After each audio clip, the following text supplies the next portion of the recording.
Hello students, इससे पहले video में आप लोगों ने टू हिंज्ड आर्च के लिए हॉरिजॉन्टल थ्रस्ट के लिए एक जनरल फार्मूला डिराइव किया था, जो कि अभी आपको दिख रहा है। ये जो फार्मूला है ये पूरी तरह से जनरल फार्मूला है।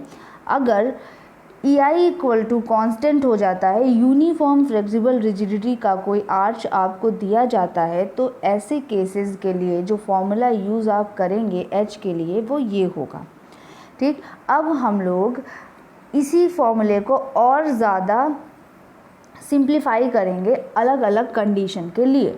तो जो सबसे पहला जो केस आप लोग देखेंगे जिसके लिए हम लोग इसे सॉल्व करेंगे वो क्या होगा, एक सेमी सर्कुलर आर्च होगा। आर्चेस के कई टाइप हो सकते हैं। जो हम लोग सॉल्व कर रहे हैं वो टू हिंज्ड आर्च है।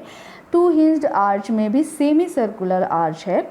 ठीक, तो सेमी सर्कुलर ना होकर मान लीजिए पैराबोला भी हो सकता है, तो हमें पैराबोला वगैरह के लिए भी क्वेश्चन सॉल्व करने होंगे, वो हम लोग बाद में सीखेंगे। अभी हम लोग two hinged semi circular arch सीख रहे हैं, जिसका रेडियस जो है वो कैपिटल R है और उसमें एक कॉन्सेंट्रेटेड लोड यानी एक पॉइंट लोड लगा हुआ है W, क्राउन पे लगा हुआ है।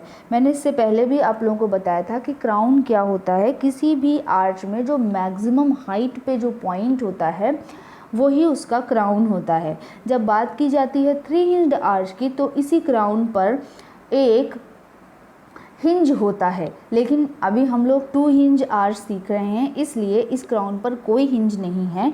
और इस क्राउन पर जो एक लोड हमने लगाया हुआ है वो है W पॉइंट लोड, और ये एक सेमी सर्कुलर आर्च है। इस चीज़ को ध्यान में रखना है।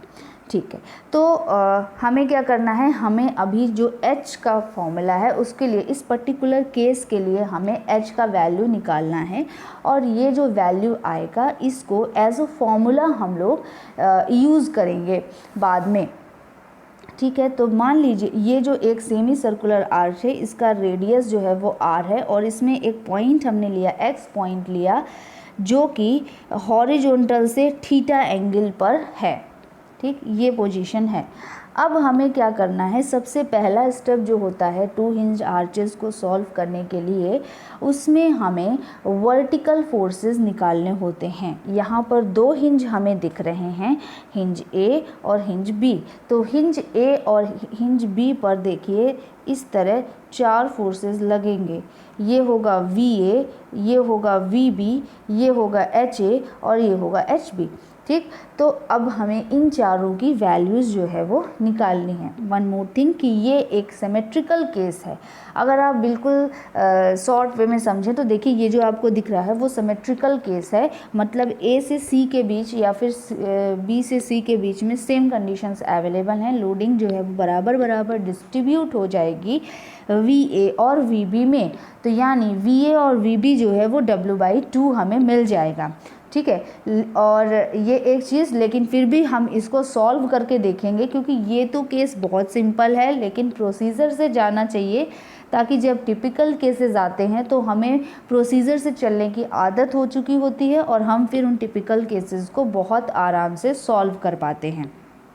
ओके, अब चूँकि ये सिमेट्रिकल केस है और A और B जो है वो दोनों सेम लेवल पर हैं, तो ये जो हॉरिजॉन्टल फोर्सेस जो यहाँ पर लगेंगे, ये जो HA और HB जो लगेगा, ये भी आपस में बराबर होंगे। तो हम लोग फर्दर इन्हें सिर्फ H से रिप्रेजेंट करेंगे, क्योंकि ये दोनों क्या होंगे, बराबर होंगे। ठीक है, तो अब हम लोग इनको सॉल्व करना स्टार्ट करते हैं। हम लोग क्या करेंगे, ये देखिए हम लोग क्या करेंगे, पॉइंट A के अबाउट मूवमेंट ले लेंगे। अब चूँकि ये और ये इसी जगह से होकर, इसी पॉइंट से होकर जा रहे हैं, मीन्स ये मूवमेंट में कोई कंट्रीब्यूशन नहीं देंगे। बचे कितने फोर्सेस, VB, HB और ये बचा पॉइंट लोड। तो देखिए VB तो कंट्रीब्यूट करेगा, क्योंकि ये कैसा मूवमेंट प्रोड्यूस करेगा, क्लॉकवाइज मूवमेंट प्रोड्यूस करेगा। क्लॉकवाइज मूवमेंट प्रोड्यूस करेगा, तो मतलब VB इंटू 2R। अच्छा, VB इंटू 2R जो है वो एंटी क्लॉकवाइज मूवमेंट प्रोड्यूस करेगा। देखिए एंटी क्लॉकवाइज मूवमेंट प्रोड्यूस कर रहा है, इसलिए ये क्या हो गया, माइनस का VB इंटू 2R। ठीक, अब एच बी की बात देखते हैं तो देखिए एच बी जो है इसी लाइन ऑफ एक्शन से होकर जा रहा है और ये पॉइंट ए से होकर गुजर रहा है, मतलब ये कोई कंट्रीब्यूशन जो है वो नहीं करेगा। फिर बात आती है ये जो लोड लगा हुआ है W, ठीक है, तो W जो है वो ऐसे ऐसे एक्ट करेगा तो ये डिस्टेंस मल्टीप्लाई करनी होगी, ये डिस्टेंस क्या है R है, तो मतलब W इंटू R। और ये कैसा रोटेशन देगा, ये क्लॉकवाइज रोटेशन देगा, तो क्लॉकवाइज मतलब पॉजिटिव, तो पॉजिटिव का WR इक्वल टू हो गया क्या 0। तो VB into 2R equal to W into R, तो VB इक्वल टू क्या हो गया, VB इक्वल टू इस R से ये R कैंसिल हो जाएगा, तो VB इक्वल टू W/2, यही हम आपसे बोल रहे थे। ठीक, अब हम लोग क्या करेंगे, वर्टिकल फोर्सेस का समेशन इक्वल टू 0 भी लगा सकते थे या फिर हम B के अबाउट मोमेंट इक्वल टू 0 भी ले सकते हैं। तो देखिए B के अबाउट मोमेंट इक्वल टू 0 लेंगे तो अगेन एच बी और वी बी कोई भी फोर्स में कोई भी मोमेंट में कोई कंट्रीब्यूशन नहीं करेंगे, इसी तरह एच ए भी कोई कंट्रीब्यूशन नहीं करेगा क्योंकि ये सेम लाइन ऑफ एक्शन जाके आगे बी पर मिल रही है। ठीक है, अब बचा क्या, लोड बचा हमारे पास वी ए बचा, तो वी ए कंट्रीब्यूट करेगा और वी ए जो है वो है क्लॉकवाइज, मतलब वी ए मतलब पॉजिटिव का V A into 2R minus ये जो W जो है वो W कहाँ से होकर जा रहा है, ये डिस्टेंस कितनी है R है, कैपिटल R है, और ये W जो है वो एंटी क्लॉकवाइज रोटेशन दे रहा है, मतलब माइनस का W इंटू R हो जाएगा। ठीक है, तो यही चीज़ देखिए यहाँ पर लिखा हुआ है VA इंटू 2R माइनस का W into R equal to 0, तो ये दोनों वैल्यूज़ हो जाएंगी बराबर और VA इक्वल टू हो गया क्या W/2। ओके, तो अब हमें क्या है, देखिए अब हमें ये W/2 और ये W/2 जो है वो पता है, ये लोडिंग है ऑलरेडी पता है, ये हमने हॉरिजॉन्टल थ्रस्ट लगाया हुआ है जिसकी हमने वैल्यू रखी है H, इसी H की वैल्यू कैलकुलेट करनी है। अब ज़रा इस पर ध्यान देते हैं, ये जो हमारा एक पार्ट दिख रहा है यहाँ पर हमने क्या किया, एक XX सेक्शन लिया। अब इस XX सेक्शन का X और Y हमें पता होना है, क्योंकि आपको अगर ध्यान हो इनिशियल में तो जो फॉर्मूला हमारे लिए यूज़ हुआ था H के लिए, तो H equal to integration of M into y d s divide by integration of y square d s. तो y जो है वो डायरेक्ट वैल्यू यूज़ है, और जब हम लोग m का वैल्यू कैलकुलेट करेंगे, बीम मोमेंट कैलकुलेट करेंगे, तब भी हमें x की वैल्यू की ज़रूरत पड़ती है, तो हमें x और y वैल्यू जो हैं वो पता होनी चाहिए। तो देखिए सिर्फ इस ट्रायंगल पे ध्यान दीजिए, ये जो ट्रायंगल आपको दिख रहा है इसका ये जो पॉइंट, ये जो लाइन है ये क्या है, ये r है। अब ये जो थीटा है, ये एंगल कितना है, ये एंगल है थीटा। तो देखिए इसको अलग बना लेते हैं, ये जो एंगल है ये है थीटा और ये एंगल है थीटा, और ये जो पूरा डिस्टेंस है वो है r। ठीक है, तो साइन थीटा इक्वल टू जब आप लगाएंगे तो साइन थीटा इक्वल टू आपको क्या मिलेगा, sine theta equal to this value, मान लीजिए ये y है तो ये वाली वैल्यू मतलब y डिवाइड बाई ये वाली वैल्यू मतलब कि r, तो y इक्वल टू क्या आ गया, r साइन थीटा। तो यही चीज़ देखिए यहाँ पर लिखा हुआ है r साइन थीटा। ठीक, अब अगर हम cos थीटा की वैल्यू निकालें तो cos थीटा मान लीजिए ये x है, तो cos थीटा इक्वल टू क्या हो जाएगा, ये वैल्यू डिवाइड बाई ये वैल्यू, मतलब x डिवाइड बाई r। तो x डिवाइड बाई r, तो x इक्वल टू हो गया r cos थीटा, मतलब ये जो वैल्यू है ये वैल्यू हो गई r cos थीटा। अब ये वैल्यू है r cos थीटा, ये वैल्यू है r sin थीटा। तो x क्या है, x तो ये वैल्यू है, मतलब कि इस सेक्शन से ये वाली डिस्टेंस, ये डिस्टेंस जो है वो x है। ठीक है, तो जब हमें पता है कि यहाँ से यहाँ तक का जो वैल्यू है वो r है और यहाँ से यहाँ तक का जो वैल्यू है वो है r cos थीटा, तो अगर हमें ये वैल्यू चाहिए तो वो क्या मिल जाएगी हमें, r minus r cos theta. ठीक है, तो x का वैल्यू हो गया r minus r cos theta और y का वैल्यू हो गया y sin थीटा। यही चीज़ यहाँ पर लिखी गई है। ओके, तो अब हमें x पता है, हमें y पता है और हमें वर्टिकल जो रिएक्शंस हैं हमें वो भी पता है।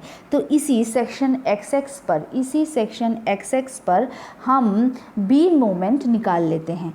तो बीम मोमेंट जब हम लोग निकालेंगे तो इसी सेक्शन पर, इस सेक्शन पर हमें बीम मोमेंट चाहिए। तो बीम मोमेंट क्या हो जाएगा, ये वाला वैल्यू मतलब कि VA, और VA कितना आया था, VA W/2 आया था, W/2 multiplied by this distance. तो ये डिस्टेंस कितनी है, r minus r cos theta है। तो देखिए बीम मोमेंट इक्वल टू, ये देखिए beam moment equal to W/2 r minus r cos theta. ठीक है, तो सपोज ये बहुत ही सिंपल है। देखिए ये सेक्शन आपने लिया हुआ है, ये लोड है W/2 और ये डिस्टेंस x इक्वल टू क्या आया था अभी, r minus r cos theta. तो m इक्वल टू हो गया, इससे r कॉमन ले लेंगे, WR/2 1 minus cos theta. Okay, अब y equal to r sine theta है, वो थोड़ी देर पहले ही डिस्कस हुआ है। ओके, वन मोर थिंग कि यहाँ पर ये जो ds यूज़ होता है, m स्क्वायर, वो जो h equal to integration of my/ds divide by integration of y square ds। तो इसमें जो ds यूज़ होता है ये क्या है, जैसे ये है, ये सेक्शन, यहाँ पर सेक्शन आपने लिया, ठीक है, तो ये डिस्टेंस है ds, ये डिस्टेंस है ds, और ये ds कैसे निकालेंगे, ये आपको पता है, ये रेडियस है r, ये आपको थीटा पता है, ये है d थीटा। तो ds इक्वल टू क्या हो जाएगा, r d थीटा। तो वही चीज़ लिखा हुआ है r d थीटा, लेकिन ये चीज़ कहाँ तक वैलिड है, जब ये सिर्फ सेमी सर्कुलर आर्च हो, सिर्फ तभी के लिए ds equal to r d theta जो है वो वैलिड है। अलग टाइप ऑफ आर्च के लिए अलग तरीके से ds का वैल्यू कैलकुलेट किया जाएगा। अब देखिए इसमें हमें हॉरिजॉन्टल थ्रस्ट निकालना है। हॉरिजॉन्टल थ्रस्ट का ये फॉर्मूला है।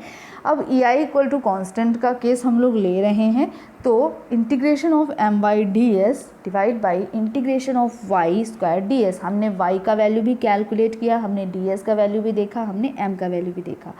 अब इन्हीं सब को हम लोग रख देते हैं वैल्यू में। अच्छा, एक और चीज़, इंटीग्रेशन का मतलब शुरू से लेकर अंत तक आर्च, और इसमें जो हमारा जो ds है, ds वेरिएबल है, ds अगर देखा जाए तो है r इंटू डी थीटा, जिसमें से r तो एक कांस्टेंट वैल्यू है, रेडियस उसका कम ज़्यादा नहीं हो रहा है, तो r एक कांस्टेंट वैल्यू है, तो बचा क्या, डी थीटा ही चेंज हो रहा है।